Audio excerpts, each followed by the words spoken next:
오늘 우리에게 주시는 하나님의 말씀은 요한복음 8장 12절에서 20절의 말씀입니다. 요한복음 8장 12절에서 20절, 신약 158쪽에 있습니다. 하나님의 말씀을 봉독하겠습니다.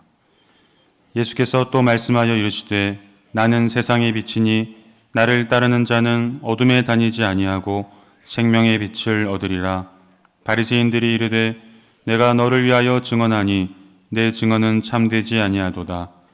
예수께서 대답하여 이르시되 내가 나를 위하여 증언하여도 내 증언이 참되니 나는 내가 어디서 오며 어디로 가는 것을 알거니와 너희는 내가 어디서 오며 어디로 가는 것을 알지 못하느니라. 너희는 육체를 따라 판단하나 나는 아무도 판단하지 아니하노라. 만일 내가 판단하여도 내 판단이 참되니 이는 내가 혼자 있는 것이 아니요 나를 보내신 이가 나와 함께 계심이라. 너희 율법에도 두 사람의 증언이 참되다 기록되었으니 내가 나를 위하여 증언하는 자가 되고 나를 보내신 아버지도 나를 위하여 증언하시느니라. 이에 그들이 묻되 내 아버지가 어디 있느냐? 예수께서 대답하시되 너희는 나를 알지 못하고 내 아버지도 알지 못하는도다. 나를 알았더라면 내 아버지도 알았으리라. 이 말씀은 성전에서 가르치실 때에 헌금함 앞에서 하셨으나 잡는 사람이 없으니 이는 그의 때가 아직 이르지 아니하였음이러라. 아멘.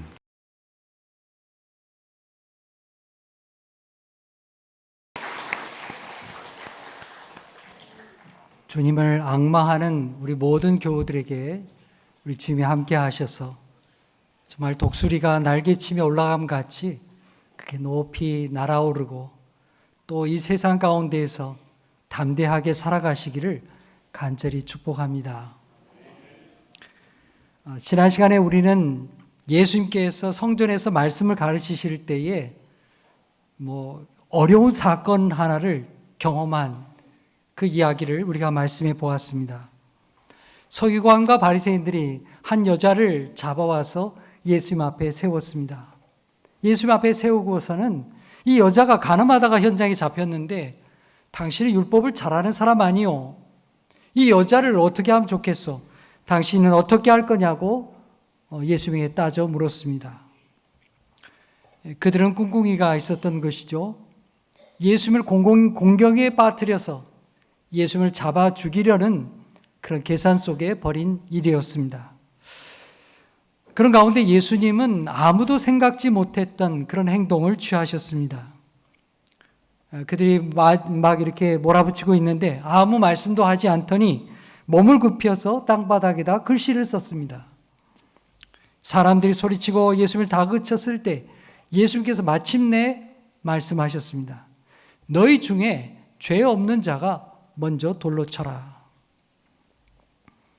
예수님의 이 말씀을 듣고 사람들은 양심의 가책을 받게 되었습니다. 그토록 살기 등등했던 그 사람들이 한 사람 한 사람 떠나갔습니다. 다 떠나가고 아무도 남지 않았습니다. 예수님께서 여인에게 말씀하셨습니다. 여자여, 너를 돌로 치려 하던 사람들이 어디 있느냐? 나도 너를 정죄하지 아니하노니 가서 다시는 죄를 범하지 말라. 여러분, 율법은 정죄하고 심판하는 기능이 있습니다. 그것이 율법입니다. 하지만 예수님의 은혜는 다시 살아갈 기회를 주는 것입니다. 회개하고 돌이킬 기회를 주는 것입니다. 그것이 예수 그리스도의 은혜입니다. 예수님은 여인을 불쌍히 여겼습니다. 성도 여러분, 오늘 우리가 이 자리에 와 있을 수 있는 이유가 무엇입니까? 하나님이 우리를 불쌍히 여기셔서 이 자리에 와 있는 것이죠. 하나님이 우리를 받아주시고 우리가 죄인임에도 불구하고 우리를 하나님의 자녀 삼아 주셨기 때문에 이렇게 우리가 하나님 앞에 와 있는 것입니다.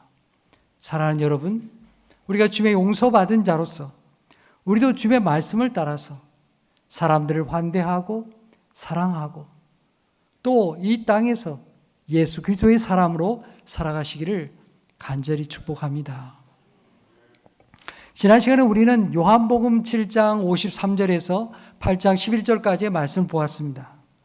제가 그 말씀드릴 때 이 본문의 말씀은 사본에 따라서는 없다고 기록된 사본도 있다 그랬습니다. 학자들에 따라서는 이 본문이 후대에 첨가된 것으로 보기도 합니다. 왜냐하면 지난 시간에 우리가 보았던 이 말씀이 그 말씀을 건너뛰고 7장 52절에서부터 오늘 우리가 읽은 8장 12절 말씀으로 바로 연결해서 읽어도 전혀 무리가 없기 때문에 그렇습니다. 7장 후반부에 예수께서 생수의 강이 되시는 말씀을 하셨죠. 초막절의 말씀을 하셨습니다. 그 말씀이 바로 연결해서 오늘 본문으로 연결해도 무리가 없기 때문입니다. 그렇다고 해서 지난 시간에 보았던 그 말씀이 필요가 없느냐? 그렇지 않습니다. 예수님이 어떤 분이신지를 우리에게 아주 중요하게 가르쳐 준 말씀이 우리가 지난 시간에 보았던 말씀이기 때문입니다. 자, 이제 우리는 다시금 예수님께서 초막절에 행하셨던 일들, 성전에서 하셨던 일들과 그 말씀들을 다시 한번 생각해 보아야 합니다. 예수님은 초막절에 그 물을 붓는 예식을 통해서 그 의식이 절정에 달했을 때 예수께서 사람들에게 말씀하셨습니다. 요한복음 7장 37절로 38절입니다. 우리 함께 읽겠습니다. 시작. 누구든지 목마르거든 내게로 와서 마시라. 나를 믿는 자는 성경의 이름과 같이 그 배에서 생수의 강이 흘러나오리라. 아멘. 성전 제단에 물을 붓는 의식은 하나님을 향한 갈망입니다. 하나님, 우리에게 이런 풍성한 물을 주셔서 농사도 좀 잘 짓게 하시고 또 우리 인생에도 이런 물을 좀 부어 주십시오. 인생의 목마름도 채워 주십시오 하는 간절한 바람이 거기에 담겨 있는 것입니다. 그렇게 물의 축제가 절정에 다다르게 되었을 때 예수님께서 말씀하신 것입니다. 너희들이 붓는 그 물이 성전 제단이 너희를 구원하는 것이 아니고 이 땅에 구세주로 오시는 예수 그리스도를 믿음을 통해서 예수 그리스도 자신이 생명수로 이 땅에 오셨다고 하는 사실을 예수님께서 그들에게 선포하신 것입니다.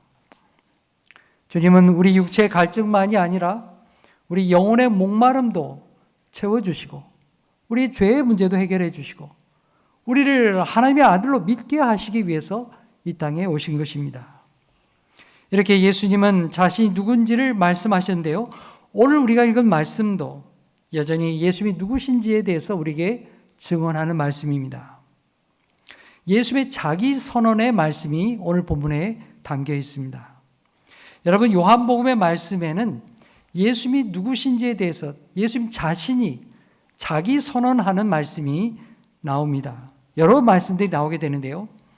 이 말씀들은 에고 에이미, 헬라어로 그렇게 말하는데 나는 뭐뭐입니다. 그렇게 말씀하는 것입니다. 요한복음 우리가 읽어본 말씀 중에서 요한복음 6장 35절에 이렇게 말씀하셨습니다. 우리 함께 읽어보겠습니다. 시작. 예수께서 이르시되 나는 생명의 떡이니 내게 오는 자는 결코 줄이지 아니할 터이요 나를 믿는 자는 영원히 목마르지 아니하리라. 오병이어의 기적을 경험하고서요. 야, 저 사람 정말 빵을 주는구나. 저 사람 정말 기적을 만들어 주는구나. 그러면서 예수에게 나왔던 그 사람들에게 예수께서 말씀하셨습니다. 나는 생명의 떡이다. 나는 너를 살게 하는 생명의 양식이다.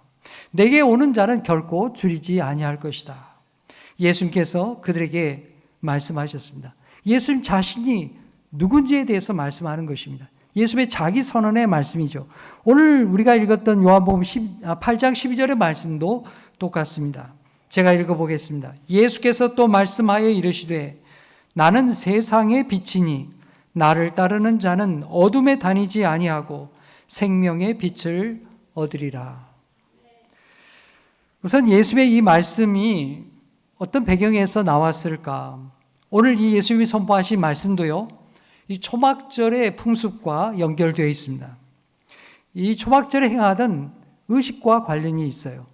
무슨 의식이 있었을까요? 그건 바로 빛의 의식이 있었습니다. 여러분, 예루살렘 성전은 그 안에 건물 내부가 두 가지 방으로 구성되어 있습니다. 그 문 앞쪽에 있는 그 방은 성소 이렇게 부르게 되고요. 더 안쪽에 깊숙한 방을 지성소 이렇게 부릅니다.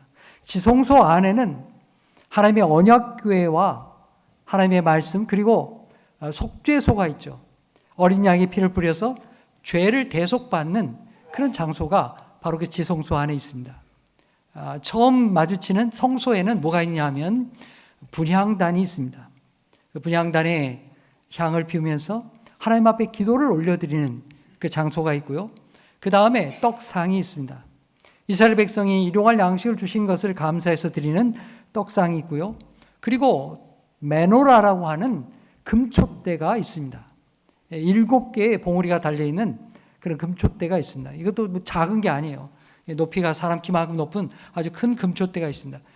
이 금촛대와 긴 금향단에 계속해서 불이 탈 수 있도록 제사장들은 순번을 정해서 매일 아침과 저녁에 기름을 채우고 또 하나님 앞에 불을 밝혔던 것입니다. 이 등잔불은 하나님의 임재와 또 하나님의 영광을 나타내는 상징입니다. 또 분향단은 성도의 기도를 상징하는 하나님 앞에 계속적으로 올려드리는 기도를 나타내는 것이 바로 분향단이기도 했습니다. 자, 그런데 이 초막절이 되었을 때는 성소 안에 불을 밝히는 정도가 아닙니다. 성전 마당에, 그러니까 성전 마당 여인의 뜰에 이렇게 성전 마당 여인들이 네모라고 생각해 보십시오. 그 네 구석에 아주 높은 장대를 세워서 그 장대 위에 아주 밝은 불을 밝히게 되었던 것입니다. 장대 하나가 대략 한 15m 된다고 하니까요. 그게 뭐 사람이 금방 올라갈 수 있는 게 아니죠. 젊은 제사장들이 사다리를 놓고 올라가서 불을 밝혔던 것입니다. 하나의 장대에는 4개의 등잔대가 설치되었고요. 그 등잔대에 올리브 기름을 채우고 거기에 불을 밝혀서 밤새도록 불을 밝혔던 것입니다. 그것이 이제 여인의 뜰 마당에 4구석에 등잔대를 세웠던 거죠. 오늘날로 하면 여러분 운동 경기장에 우리가 야밤에 경기하면 어떻게 합니까? 서치라이트가 아주 밝게 밝히잖아요. 그와 같은 그런 등잔불을 밝히게 된 것입니다. 여러분 이것이 굉장히 밝았다고 해요. 기록에 따르면 예루살렘 전역을 환하게 밝혀 주었다고 합니다. 사람들은 이 불빛 아래서 또 자신들이 횃불을 들기도 하고요. 밤새 춤을 추면서 또 노래하면서 하나님을 찬양했습니다. 여러분 이 빛을 밝히는 온 동네를 밝히는 이 빛의 의식을 왜 했을까요? 뭘 기념하는 것일까요? 그것은 그동안의 삶 속에서 이스라엘 백성들을 인도하신 하나님을 기뻐하면서 출애굽의 과정에서 하나님이 자신을 보호하셨던 것을 감사하면서 그 빛의 의식을 행했던 것입니다. 하나님께서는 이스라엘 백성들을 이집트로부터 구해 주셨습니다. 그들이 광야에 나와 지내게 되었죠. 여러분 광야는 어떤 곳입니까? 낮에는 정말 뜨거운 태양이 이글거리는 곳이고 밤에는 또 갑자기 기온이 떨어져서 또 추위에 사람이 또 죽어갈 수 있는 그런 환경이 사막입니다. 하나님께서는 낮에는 구름 기둥으로 밤에는 불 기둥으로 그들을 보호해 주셨습니다. 자신들의 민족이 지금 생존해 있다고 하는 그 사실 자체가 하나님의 보호하심의 은총이었습니다. 그래서 하나님께서 과거뿐만 아니라 현재도 그리고 미래에도 하나님께서 자신들을 지켜주시고 빛으로 인도하여 주실 것을 간구하면서 그들은 높이 그렇게 불을 밝히게 되었던 것입니다. 이렇게 환한 등잔불 아래에서 기뻐하고 즐거워하며 축제를 벌이고 있는 그 가운데 예수님께서 그들에게 외치신 것입니다. 나는 세상의 빛이다. 나를 따르는 자는 어둠에 다니지 아니하고 생명의 빛을 얻으리라. 예수님은 이렇게 말씀하심으로써 예수님 자신이 초막절에 생수의 강이시며 그리고 세상의 빛이라는 사실을 우리에게 증언해 주신 것입니다. 자, 이렇게 예수님께서 자신이 세상의 빛이라고 말씀하셨을 때 사람들이 어떻게 반응했을까요? 13절에 이렇게 얘기합니다. 바리새인들이 이르되 내가 너를 위하여 증언하니 내 증언은 참되지 아니하도다. 앞에서 예수님이 자신을 생수의 강이라고 선포하셨을 때 사람들 사이에서는 논쟁이 막 벌어졌습니다. 어떤 사람은 예수님 말씀이 맞다고 그렇게 맞장구를 쳤고요. 어떤 사람은 예수님 말씀이 말도 안 된다. 무슨 생수의 강이 자기냐. 이렇게 하면서 반대하는 사람들도 있었습니다. 이렇게 해서 계속해서 논쟁이 벌어졌다 그랬습니다. 그런데 이번에 예수님께서 나는 세상의 빛이라고 선포하셨을 때 예수에 대해서 긍정적으로 말하는 사람들이 그 자리에 아무도 없었습니다. 예수에 대해서 부정적으로 얘기하는 바리새인들만 가득했던 것입니다. 그들의 말이 무엇입니까? 예수님이 자신에 대해서 나는 세상의 빛이다 라고 말하는 것은 참되지 않다는 것입니다. 자기 스스로 그렇게 말하는 것이 어떻게 참될 수가 있겠느냐? 증언이 될 수가 없다는 겁니다. 여러분, 지난주에 우리가 여인의 그 죄에 대해서 얘기 나눴죠. 유대인들 사이에서 무슨 논쟁이 벌어지거나 어떤 사건이 일어나게 되었을 때에는 적어도 2사람 이상의 증인이 있어야 그 사실이 믿을 수 있다. 그래야 효력이 있다. 이렇게 유대율법이 말하고 있다는 것입니다. 근데 예수님께서 지금 말씀하실 때 나는 세상의 빛이라 그렇게 스스로 말씀하시는 것은 이 바리새인들 입장에서는 그 아무 증인도 없는데 네가 그렇게 말한다고 해서 우리가 믿어주겠냐? 이렇게 얘기하는 것입니다. 아무도 그것을 증언해 줄 사람이 없다 그것입니다. 그래서 내 말이 참되다고 할 수가 우리는 없다. 이렇게 반박했던 것이죠. 자, 그러면 이런 바리새인들의 문제 제기에 대해서 예수님은 뭐라고 대답을 하셨을까요? 우리 14절의 말씀을 함께 읽겠습니다. 시작. 예수께서 대답하여 이르시되 내가 나를 위하여 증언하여도 내 증언이 참되니 나는 내가 어디서 오며 어디로 가는 것을 알거니와 너희는 내가 어디서 오며 어디로 가는 것을 알지 못하느니라. 아멘. 예수님은 아주 단도직입적으로 말씀하셨습니다. 내가 나를 위하여 증언해도 내 증언은 참되다. 이렇게 말씀하신 것입니다. 다른 사람이 예수님에 대해서 증언하지 않아도 예수님은 세상의 빛이라고 말씀하시는 것입니다. 자, 그런데 여러분, 우리가 예수님께서 말씀하신 이러한 내용에 대해서 우리는 앞에 나왔던 요한복음 5장의 말씀을 비추어 보게 되면 예수께서 다른 말씀을 하셨다는 것을 알게 됩니다. 우리 요한복음 5장 31절 32절 함께 읽겠습니다. 시작. 내가 만일 나를 위하여 증언하면 내 증언은 참되지 아니하되 나를 위하여 증언하시는 이가 따로 있으니 나를 위하여 증언하시는 이는 그 증언이 참된 줄 아노라. 아멘. 여러분, 우리가 방금 전에 읽은 요한복음 5장 31절의 말씀은 여러분 어떻습니까? 방금 전에 읽었던 요한복음 8장의 말씀과 아주 상반되는 말씀이죠. 전에는 내가 나를 위하여 증언하면 그건 참되지 않다. 예수님이 그렇게 말씀하셨어요. 근데 오늘 읽었던 8장의 말씀은 어떻습니까? 내가 나를 위해 증언해도 얼마든지 참되다. 예수님이 그렇게 말씀하시는 거예요. 자, 여러분, 우리는 이 예수님의 말씀을 어떻게 이해해야 할까요? 우선 우리는 이 말씀을 이해하기 위해서는 이 말씀이 어떤 맥락에서 어떤 정황에서 그렇게 말씀하셨을까? 그걸 우리가 알아야 합니다. 이 두 가지의 말씀은 각기 다른 관점에서 하신 말씀이라는 사실입니다. 자, 5장의 경우에는 예수님께서 유대인들의 율법의 체계 안에서 그 율법을 들먹이는 유대인들의 율법 체계 안에서 예수님 자신을 증언하신 말씀입니다. 그래서 예수님께서는 나를 위하여 증언하는 이가 따로 있다 이렇게 말씀하셨어요. 그래서 세 가지 증언을 얘기하셨죠. 하나는 세례 요한이 나를 증언하는 자다. 그렇죠? 예수님께서 나시기 6개월 전에 먼저 나셔가지고 광야에 약대 토롯을 입고 예수님이 세상 죄를 지고 가는 하나님의 어린 양이라고 그렇게 세례 요한이 선포했습니다. 또 다른 분이 있는데 그분은 바로 하나님이시다. 그리고 마지막으로 성경도 예수 그리스도를 증언하고 있다. 나에 대해서 증언하고 있다. 예수께서 그렇게 말씀하셨습니다. 예수님 당시의 성경이라고 하는 것은 구약을 말하는 것입니다. 구약 성경을 말합니다. 구약 성경에 예언된 그 메시아의 예언이 예수 그리스도를 통해서 응답되었다는 사실입니다. 그리고는 예수님께서 아주 중요한 말씀을 하셨습니다. 5장 34절에 이렇게 말씀하셨는데 우리 함께 읽겠습니다. 시작. 그러나 나는 사람에게서 증언을 취하지 아니하노라. 다만 이 말을 하는 것은 너희로 구원을 받게 하려 함이니라. 유대인들이 요구하는 대로 두 가지 이상의 증언에 대해서 예수께서 얘기하셨지만 사실은 예수님은 사람의 증언을 필요로 하지 않는다는 것입니다. 왜냐하면 예수님은 하나님께로부터 오셨기 때문입니다.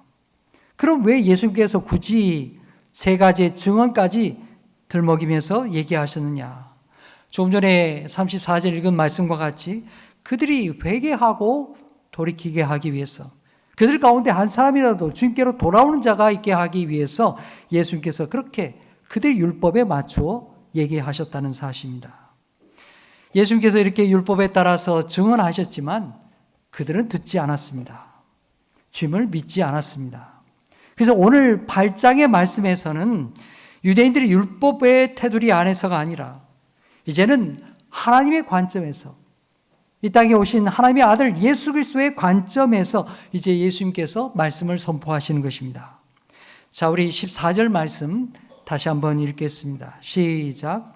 예수께서 대답하여 이르시되 내가 나를 위하여 증언하여도 내 증언이 참되니 나는 내가 어디서 오며 어디로 가는 것을 알거니와 너희는 내가 어디서 오며 어디로 가는 것을 알지 못하느니라. 여러분, 예수님의 말씀의 뜻이 무엇입니까? 예수님의 기원은 하나님께 있다는 사실입니다. 예수님이 자기 증언하신 참된 이유가 무엇이냐? 예수님 자신이 하나님께로부터 왔다는 사실을 증언하는 것입니다. 누군가의 증언이나 누군가의 보증이 있어야 예수님이 참이 되는 게 아닙니다. 예수님은 그 자체로 참이시고 예수님은 하나님의 아들이십니다. 하나님의 아들로 오셨기 때문에 예수의 말씀은 참되시다. 그걸 우리에게 말씀하고 있는 것입니다. 그래서 18절에 예수님께서 말씀하십니다. 우리 다시 한번 함께 읽겠습니다. 시작. 내가 나를 위하여 증언하는 자가 되고 나를 보내신 아버지도 나를 위하여 증언하시느니라. 아멘. 예수님에게 있어서 율법이 요구하는 증인이라고 하는 것은 사실 정확히 말하면 예수님 자신과 그리고 하늘에 계신 하나님 아버지라는 사실을 예수님은 정확히 증거하고 있는 것입니다. 삼위일체 되신 하나님, 성부 하나님, 성자 예수 그리스도, 성령 하나님, 이 삼위일체 되시는 그 하나님 가운데 성부 아버지 하나님이 그 아들 예수 그리스도에 대하여서 보증하고 증언하신다는 사실입니다. 예수님이 하나님의 관점에서, 하늘의 차원에서 이렇게 말씀하셨지만 바리새인들은 알아듣지 못했습니다. 그들은 항상 율법의 기준을 들먹이고 또 인간적인 기준을 내세우면서 예수의 말씀이 과연 그러한가 깊이 생각하지 않았기 때문입니다. 예수를 믿으려고 하지 않았기 때문입니다. 이러한 관점의 차이 때문에 계속해서 요한복음에는 이런 사실들을 우리에게 증언하고 보여주고 있습니다. 여러분, 예수님께서 니고데모와 대화한 내용들을 기억하시죠? 내가 거듭나야 하나님의 나라를 볼 수 있다. 예수께서 그렇게 말씀하셨습니다. 이건 단순히 인간적인 차원에서 말씀한 것이 아닙니다. 영적인 차원에서 말씀하신 거죠. 그런데 니고데모는 어떻게 이해했습니까? 인간적인 차원으로, 육체의 차원으로 이해했던 것이죠. 그래서 니고데모가 이렇게 말합니다. 내가 어떻게 이렇게 나이가 들었는데 엄마 뱃속에 들어갔다가 다시 태어날 수가 있겠습니까? 예수님께서 영적으로 거듭나는 것에 대해서 말씀하셨지만 니고데모는 인간의 차원에서 내가 어떻게 엄마 뱃속에 갔다 나오겠습니까? 이렇게 이해했던 것입니다. 이것이 바리새인들과 유대인들의 문제였습니다. 예수님의 말씀을 인간의 차원으로, 땅의 차원으로만 해석하려고, 율법의 차원으로만, 율법의 잣대로만 해석하려고 했기 때문입니다. 그래서 예수님은 5장에서 율법의 차원으로 한 번 말씀하셨고, 그래도 그들이 알아듣지 못하기 때문에 이번에는 하나님의 관점에서, 하늘의 차원에서, 영적인 차원에서 그들에게 예수 그리스도를 되심을, 세상의 빛이 되심을 말씀하셨던 것입니다. 이것이 예수님께서 나는 세상의 빛이라고 말씀하셨던 배경과 상황입니다. 오늘 19절 말씀에 바리새인들이 예수님께 묻습니다. 내가 어디서 내 아버지가 어디 있느냐? 그때 예수께서 이렇게 말씀하시죠. 너희는 나를 알지 못하고 내 아버지도 알지 못하는도다. 나를 알았더라면 내 아버지도 알았으리라. 여러분, 이 말씀, 예수님이 방금 전에 19절에 하신 바로 이 말씀이 아들을 알면 아버지를 알고 또 아들을 모르면 아버지를 모른다고 하는 바로 이 예수의 이 말씀이 요한복음의 아주 중요한 메시지입니다. 예수님은 그런 관점에서 계속적으로 우리에게 말씀하십니다. 여러분, 성부 하나님은 영이신 하나님이시죠. 사람의 감각과 사람의 눈으로는 볼 수 없는 분이 성부 아버지 하나님이십니다. 그래서 하나님께서는 우리가 하나님을 볼 수 있도록, 우리가 하나님을 알 수 있도록 세상에 보내신 분이 성자 예수 그리스도이십니다. 인간의 몸으로 오셔서 우리를 사랑하고 하나님의 사랑을 보여주신 분이 성자 예수 그리스도이십니다. 우리는 예수님을 통해서 하나님을 알게 되고 하나님을 보게 되는 것입니다. 예수님이 말씀하신 것처럼 우리는 예수님을 통해서만 하나님의 그 마음과 하나님의 그 뜻을, 하나님의 그 사랑을 온전히 알게 되는 것입니다. 물론 우리에게는 구약의 말씀도 있습니다. 구약의 말씀을 통해서 하나님이 어떤 분인지를 우리에게 가르쳐 주셨습니다. 그러나 그것보다 더 분명한 것은 예수 그리스도를 통해서, 예수 그리스도께서 이 땅에 오심을 통해서 하나님이 어떠한 분인지를 가장 명확하게 우리에게 보여주신 것입니다. 그래서 예수님이 말씀하는 거예요. 예수님을 아는 것을 통해서 하나님을 알게 되고 예수님을 모르는 자는 하나님을 알 수 없다고 말입니다. 하나님은 예수님을 통해서 하나님 자신을 우리에게 계시해 주신 것입니다. 예수님은 초막절에 자신이 하나님의 아들이시며 세상을 비추는 빛으로 오셨다는 사실을 그 자리에 있던 모든 사람들에게, 그리고 오늘 우리에게 증언해 주는 것입니다. 성도 여러분, 이제 예수께서 말씀하셨던 요한복음 8장 12절의 말씀을 다시 한번 생각해 보십시다. 우리 다시 한번 읽겠습니다. 시작. 예수께서 또 말씀하여 이르시되 나는 세상의 빛이니 나를 따르는 자는 어둠에 다니지 아니하고 생명의 빛을 얻으리라. 아멘. 예수님은 세상에 오신 그리스도이십니다. 예수님이 세상의 빛이라고 하는 것은 반대로 뒤집어서 얘기하면 예수님이 없는 세상, 예수님이 없는 사람은 어둠이라는 사실입니다. 자신이 깨닫지 못하든 깨닫든 상관없이 예수님이 없는 세상, 예수님이 없는 사람은 어둠 속에 살아가는 것입니다. 자기 얼굴에 검댕이가 묻었지만 거울을 보기 전에는 자기가 검댕이가 묻은 것을 모르며 살아갈 뿐입니다. 여러분, 이것은 바리새인들만의 문제가 아닙니다. 오늘 우리도 마찬가지입니다. 우리는 믿는 사람이든지 믿지 아니하는 사람이든지 사람은 자기 욕망을 따라서 살아갑니다. 자기 욕구를 따라 살아가게 되어 있습니다. 여러분, 우리 살아있는 사람은 다 욕구가 있습니다. 그래야 우리가 열심히 일하고 또 돈도 벌고 자기가 미래를 열어가고, 다 우리 인간에게는 욕망이 있는 것이죠. 또 욕구가 있는 것입니다. 욕망이 나쁜 게 아닙니다. 다만 문제는 그 욕망이 하나님과 관계없는 탐욕으로 갈 때 그것이 문제인 것이죠. 하나님을 믿는 사람들이 다르게 살 수 있는 것은 무엇입니까? 세상에 비치신 주님의 말씀이 우리 가운데 있기 때문입니다. 주의 말씀이 내 삶을 바르게 하는 빛이 되기 때문에 우리가 하나님 앞에 바르게 진실하게 살아갈 수 있는 것입니다. 반대로 뒤집어서 얘기해 볼까요? 하나님을 믿는 사람도 빛이신 하나님의 말씀을 잃어버리면 세상 사람과 다를 바가 없습니다. 자기 탐욕으로 살아가게 되는 것입니다. 하나님 앞에 파멸의 인생으로 살게 되는 것입니다. 여러분, 아담과 하와를 생각해 보십시오. 그들이 빛이신 하나님의 말씀을 잊어버리고 자기 탐욕에 빠져서 선악과를 다 먹게 되었을 때 그들은 파멸되었습니다. 그 선악과의 열매는 정말 매력적이었습니다.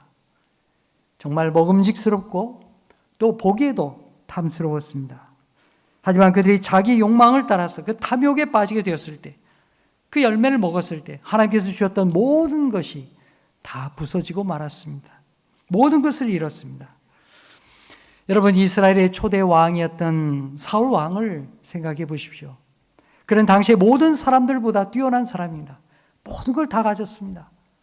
권력과 군대와 사람들의 그런 높임을 받았습니다. 빛나는 인생이었습니다.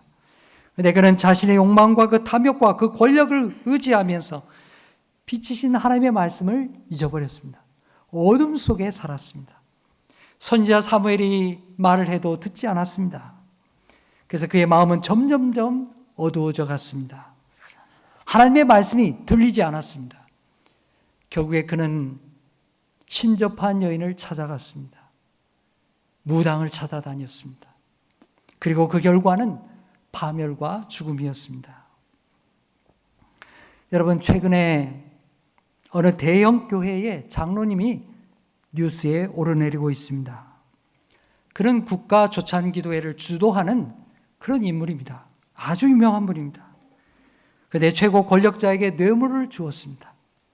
그리고 사회를 높은 자리에 앉게 했다고 합니다.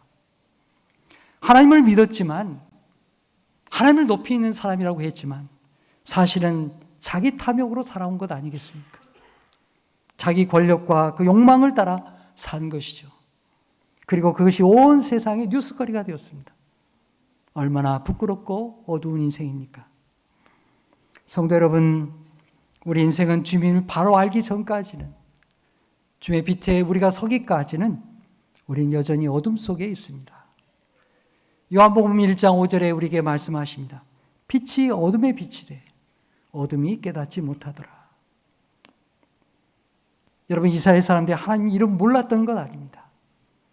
그러나 그들은 어둠 속에 살았습니다. 여러분, 우리 자신도 마찬가지입니다. 여러분, 주님은 빛으로 세상에 오셨습니다. 당연히 내 삶에도 빛이십니다. 아직 내 삶에 어두운 구석이 있습니까? 어두운 마음, 어두운 습관, 어두운 삶이 있습니까? 여러분, 우리가 무엇을 바라며 이 시간에 하나님 앞에 왔습니까? 무엇을 바라며 하나님 앞에 예배합니까? 빛이신 주님을 따라 살아가십시오. 주님을 따르는 자는 어둠 속에 다니지 않는다고 했습니다. 생명의 빛을 얻으리라 했습니다. 주님이 생명이시기 때문입니다. 세상이 우리를 향하여서 내가 믿는 하나님이 도대체 어디 있느냐, 그렇게 말할 때에 여러분은 여러분의 빛된 삶을 통해서 하나님이 여기 계시다고, 하나님이 나와 함께 하신다고, 성령께서 나를 지켜주신다고 그렇게 고백하는 믿음의 사람이 되기를 간절히 축복합니다. 아울러서 우리 주변에는 주님의 빛이 필요한 사람들이 많습니다. 마음이 어둡고 힘겨운 분들, 인생이 지치고 고달픈 분들, 그들에게 주님의 빛을 드러내는 것이 바로 여러분의 사명입니다. 우리 모두가 주님의 빛으로 자신을 밝히고, 그리고 환한 새 생명의 빛을 우리 교우들과 이웃들에게 나누는 그런 믿음의 사람이 되기를 간절히 축복합니다. 기도하겠습니다. 하나님 아버지, 예수 그리스도를 통하여 우리를 생수의 강으로 생명의 빛으로 인도하시니 감사합니다. 우리의 눈과 마음을 열어서 주님을 알게 하여 주시옵소서. 바리새인들이 율법과 탐욕의 마음이 어두워져서 주님을 외면했던 것, 주님, 우리는 어떠합니까? 우리들도 마음이 어두워져 있지 않습니까? 주님께서 초막절에 나는 세상의 빛이라고, 나를 따르는 자는 어둠에 다니지 아니한다고 하신 그 말씀이 우리가 깊이 깨닫게 하여 주시옵소서. 주님, 우리의 말과 행실과 삶 속에서 주님의 빛을 비춰 주시옵소서.